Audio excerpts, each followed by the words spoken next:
Well, hello everyone. My name is Bryan Stephens, and I have the distinct honor and privilege of being the President and CEO of the Hampton Roads Chamber. We are a chamber that is unapologetically pro-business, and we are also a chamber that is unapologetic about our support for our military here in Hampton Roads. We're honored to have with us today Ron Lewis. Ron is the chair of our Military Affairs Committee. And Ron, welcome to the chamber. Thank you for all your leadership in this space. I appreciate you. Thank you. Ron, tell us a little bit about yourself and a little bit about your company, because I know you're a small business owner here in Hampton Roads. I am. I am. First off, it's actually good to have this conversation, and I appreciate your leadership, not only with the chamber but in the military community. We're both retired Army guys, infantry and aviation. So anyway, Brian, I appreciate your service. I appreciate what you're doing for the chamber. Thank you. So again, I'm Ron Lewis. I am the Vice Chair of Military Affairs for the Hampton Roads Chamber. Been doing that for a couple of years. Right.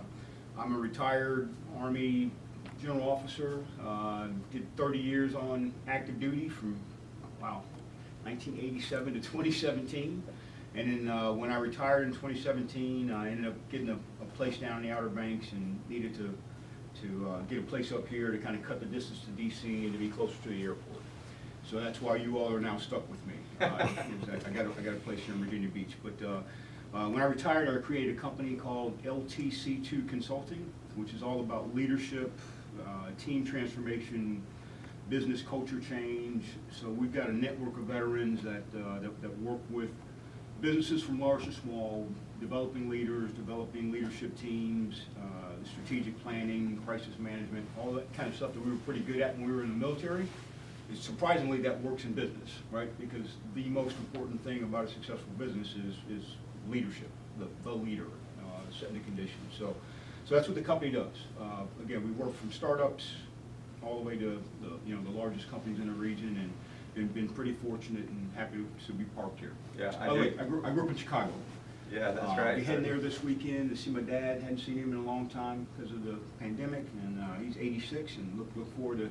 Well, you need to do that. Catching up with Absolutely need to do that. Yeah. Well, Ron, like you said, a couple of years ago, I came to you and I asked you to serve on our executive committee and our regional board as the vice chair for military affairs.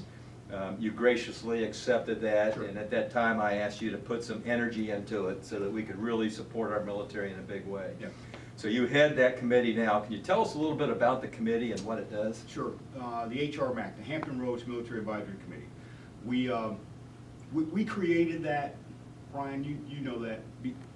First off, the military presence here in the region is huge, right? We've got probably 120,000 active duty around here. The region was built around, the military here was all about supporting the wars, right? You're on the coast, pushing troops over to Europe, World War I, World War II. And we've got a huge active duty presence here in the region.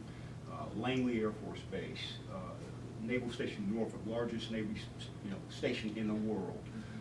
Eustis, Coast Guard, huge military presence. So the idea behind creating this Military Advisory Council was to make Hampton Roads the place to serve if you're on active duty, to make it the place to transition. You have 15,000 getting out every year. We want them to stay here because the quality of soldiers and sailors and airmen, we want them to stay here and be part of the community, part of the business community. So make this a place to serve, make this a place to transition, make this a place to retire and come back if you're a veteran.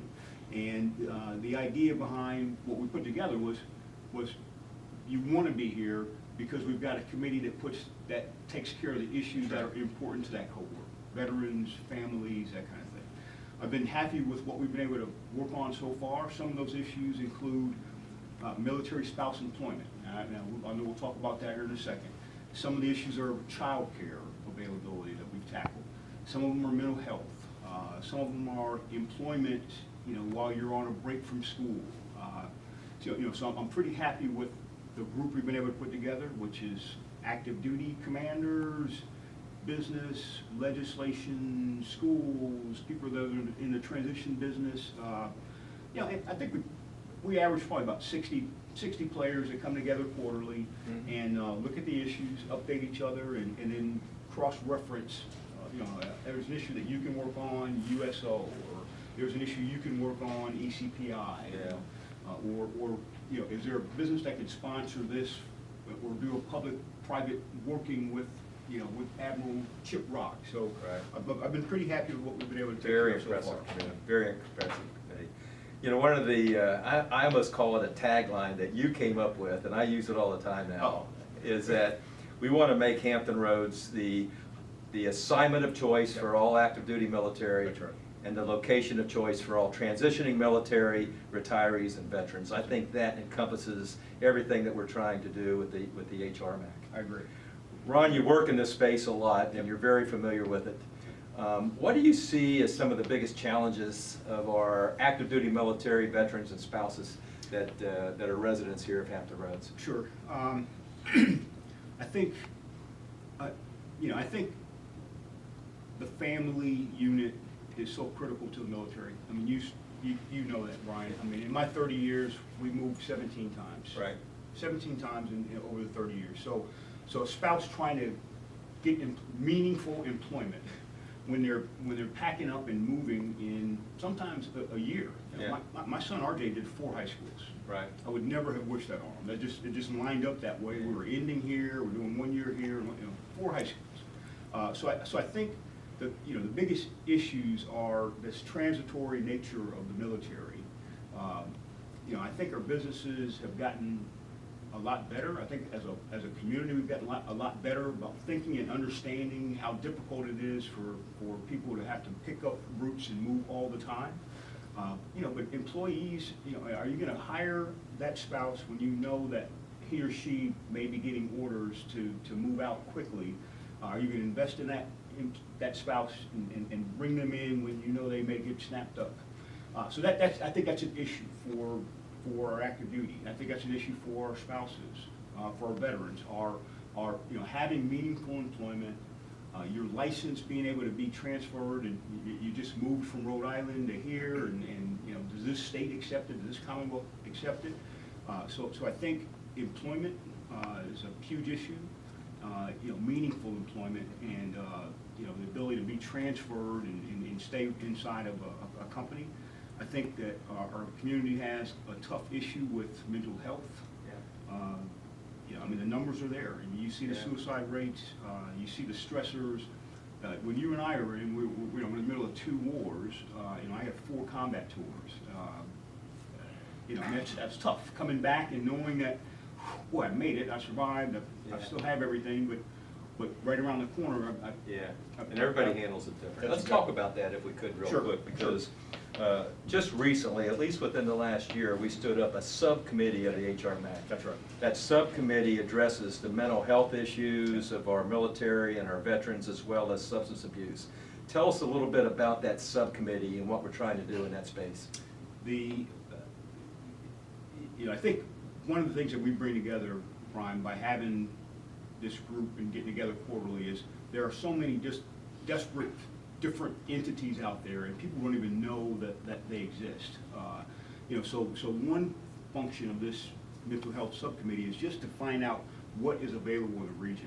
There are small boutique mental health capabilities here, then you get the larger ones in like at the the VA, exactly.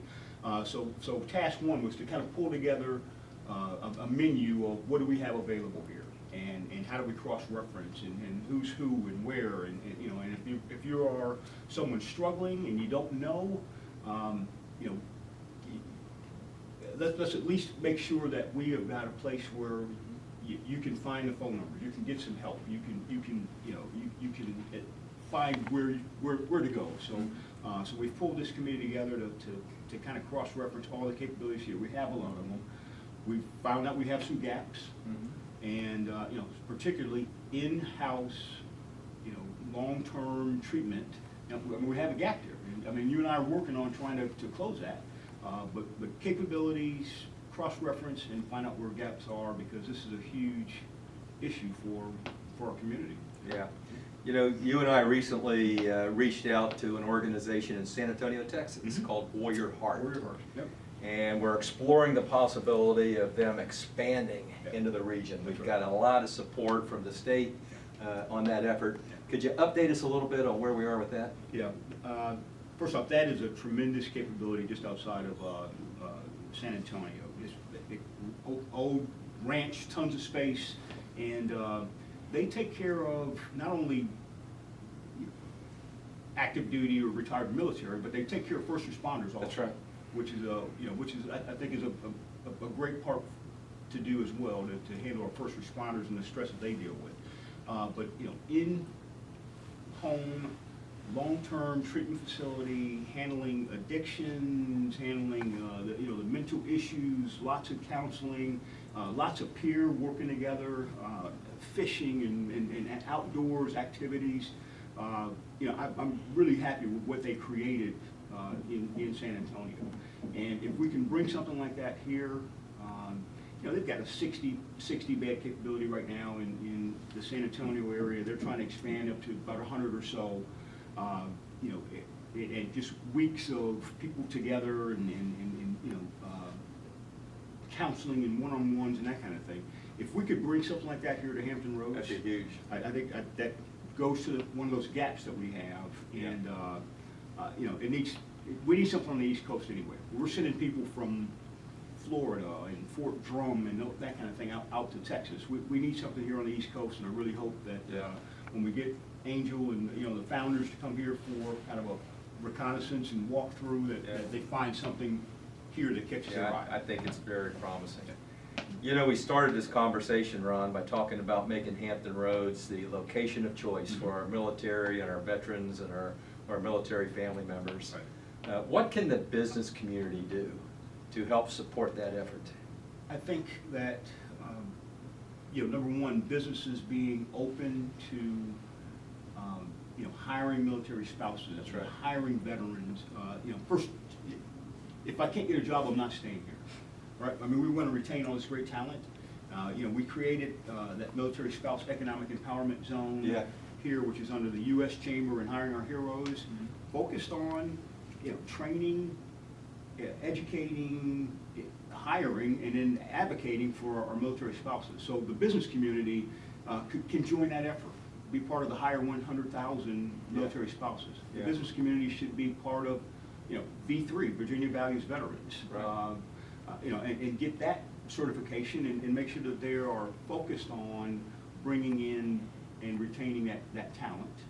I think that just getting to know our military, just getting to know them. Get involved. Get involved. Yeah. Have them sponsor something. Yeah. Have them come in for a while. Go to our activities. When we do a military recognition ceremony, please, business community, come out and see them, shake some hands, and see all the sacrifices that our young men and women make. And Let them know how much they're appreciated. It can't help but warm your heart up to see the sacrifices that these outstanding men and women make. So employment, get involved, get to know people, advocate for our military, right. And I think that join the HR MAC. That's right. Come be part of it. Come be part of Yes. us. Come and participate in our committee.